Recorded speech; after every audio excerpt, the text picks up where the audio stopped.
চট্টগ্রামের চন্দনাইশ উপজেলার কানাইমাদাড়ি এলাকায় মেসার্স মায়ের দোয়া এন্টারপ্রাইজের চেয়ারম্যান মোহাম্মদ আলমগীরের উদ্যোগে মরহুম শাহজাহান, মরহুমা মাসুমা খাতুন ও মরহুম আব্দুল খালেক সহ পরিবারের প্রয়াত সদস্যদের ইসালে সোয়াবের উদ্দেশ্যে খতমে কোরআন ও মিলাদ দোয়া মাহফিল অনুষ্ঠিত হয়েছে।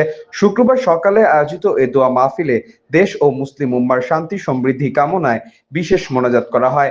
একই সঙ্গে সকল মরহুমদের আত্মার মাগফিরাত কামনা করা হয়। অনুষ্ঠান শেষে হিফজখানার শিক্ষার্থীদের সঙ্গে ঈদের শুভেচ্ছা বিনিময় করেন উদ্যোক্তা মোহাম্মদ আলমগীর এবং উপস্থিতদের মাঝে মধ্যাহ্নভোজের আয়োজন করা হয়।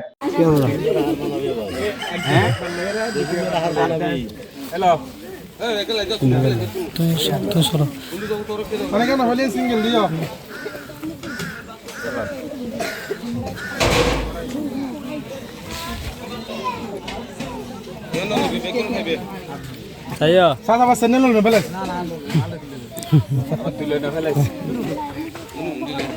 Bisa ini. Bhai kini kori.